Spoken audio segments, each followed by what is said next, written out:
Hello everyone and welcome back to my channel. Today I will be sharing my go-to mac and cheese recipe. These are the ingredients that I use. I just measure the seasonings by heart, so I didn't put any measurements there. I linked the original recipe that I followed in the description. Those are the steps that I follow, but I used the ingredients that I had in the last slide. And so right here, I'm just cutting my butter stick in half for 4 tablespoons so I can start making my cheese sauce, and I have my salt water already boiling for my pasta.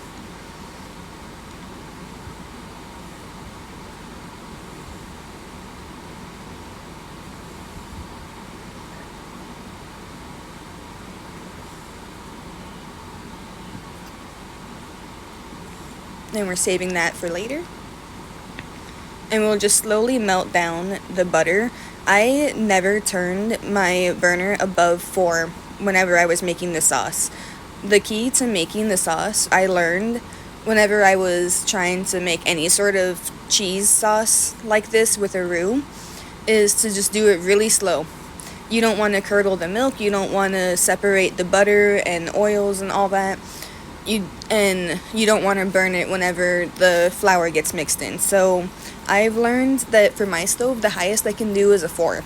Right now, it's probably at like a 2 just to melt the butter. And the pasta water, it's on high. It's on like 8 or 9 because that needs to boil.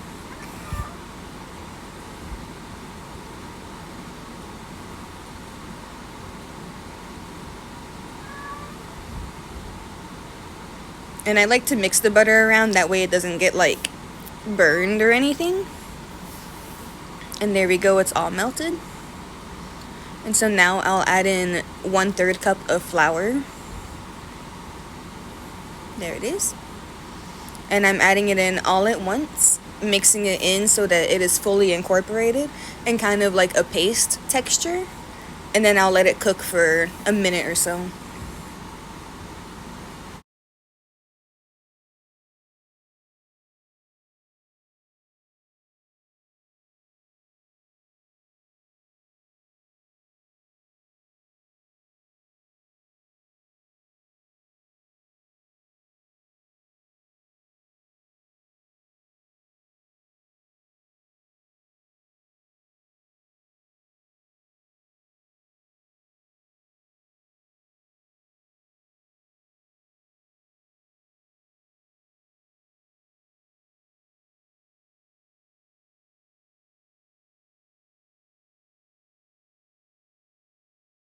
And once it's been cooking for a minute or so, I'll add in about a cup of milk.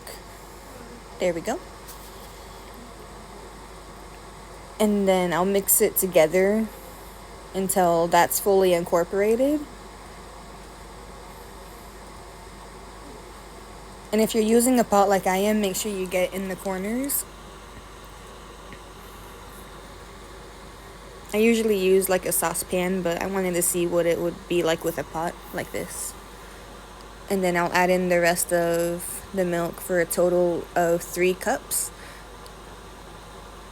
I don't know the science behind that, but I'm sure you could find it if you looked into it.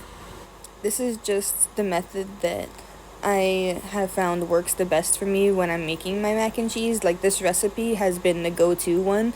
The only thing I change is the seasonings and the types of cheese that I use. I like to play around too. Like, I've used mozzarella and like an Italian mixture too, along with the Gruyere cheese. So yeah.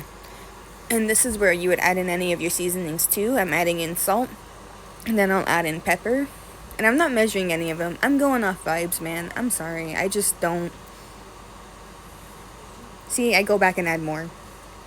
And next, I'm doing just an Italian seasoning blend. And then red pepper.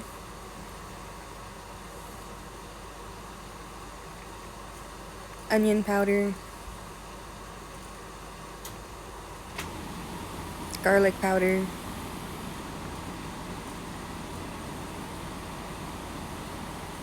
And smoked paprika.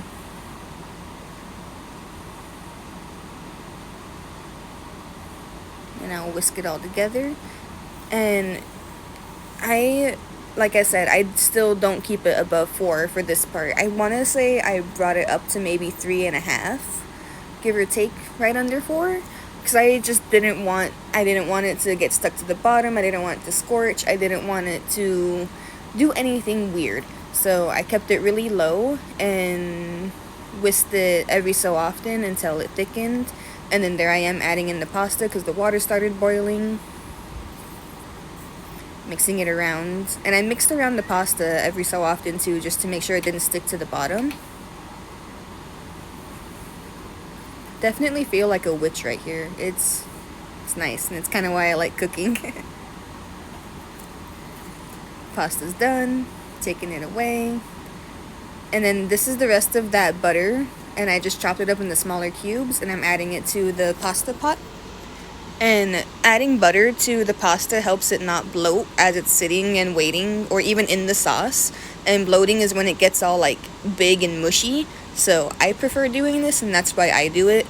I'm sure it's optional. You can do whatever you want, but the recipe recommends doing this, and I recommend doing this. And I'm just mixing it around until it's fully incorporated. And then back to the sauce. Like I said, I was just letting it sit and stirring it every so often, making sure it wasn't getting stuck to the bottom. And as you can see too, it's starting to thicken up. And I'll show you how I check their thickness with a spoon. I kind of learned just by looking at it to what it looks like, so I can tell that it's good right now. But I wanted to show like another method for someone who might not know. And this is how I would do it when I didn't know. So you just get it on a spoon, you get the back of it, and you put your finger up, and you see how it's not going in the line that I drew my finger in? That means it's good. So you start adding in your cheese, and the way that I did it was just a couple handfuls at a time, and this is freshly grated too. That way there's no like there's no like issues with melting. But I added in a couple handfuls at a time and then mix it together. It does not have to be fully melted. It'll melt in the oven when we bake it later, so it's fine. Just mix it together. And I did save a little bit for putting on top. Not too much. I want to say like about half a cup or so. I mixed it in with the breadcrumb topping. And it was mostly the medium cheddar. I made sure all of the Gruyere mixture I had was melted. Or at least most of it. And also for this part, the heat is off.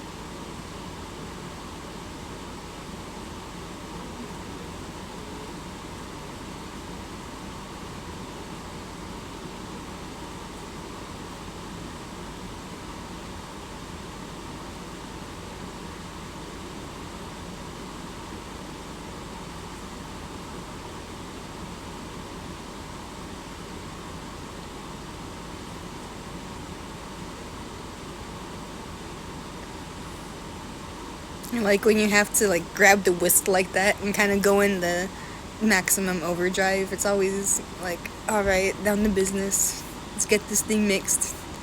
And see, it's not fully mixed, or fully melted, but it's mixed together. You see the texture.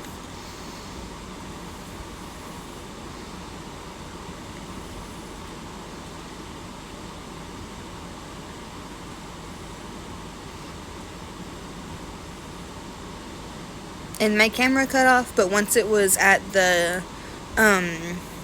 mixture, or once it was where I wanted it, I'm sorry, I don't know how else to word that, but once it was where I wanted it, I added in the pasta, and I just patiently mixed it all together in that pan because it got very overfilled, and I kind of wish it was recorded, but that's okay. My phone ran out of memory, so that's fine. And there we go, all mixed in, and you can see it is very filled. So I'm gonna transfer it into that last dish that you see right there, and we'll get it baking. And I didn't put oil or anything because there's enough oil. It's mac and cheese. It's fine. There is cheese and there is butter. There's no reason that it should stick, and it never does for me. This mac and cheese also reheats very well. I have a bowl of it right in front of me right now.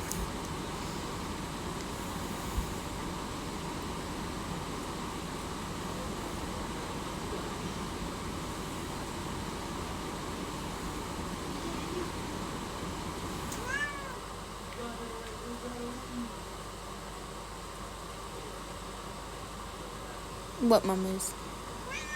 Meow.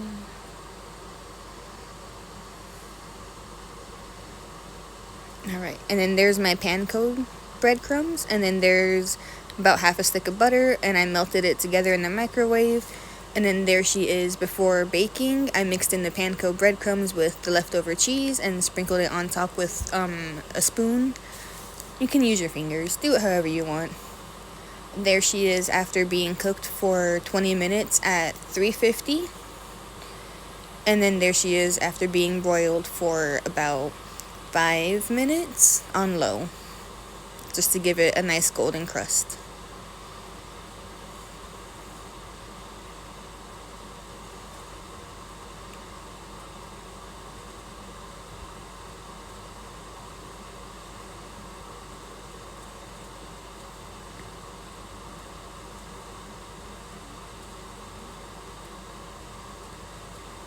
And here I am serving it just so you can see what it looks like the gooiness of it, because why not? And then those are chicken bites that we mixed with buffalo sauce that we like to serve it with as well and make it like a buffalo mac and cheese. Oh my gosh, it always gets me, man. I swear, this is like the best batch I've made. And this mac and cheese is something that I would like make proudly and serve it with my chest. Like, I love this recipe so much, and I absolutely hate mac and cheese, but this is the second pan we have devoured in, I want to say, like, a week. So, this recipe is definitely worth trying, and I'm not even trying to be dramatic about that. But anyways, thank you for watching, and please subscribe, and definitely check out the original recipe. Play around with it if you feel comfortable enough, and check out my other pages, and thank you for watching.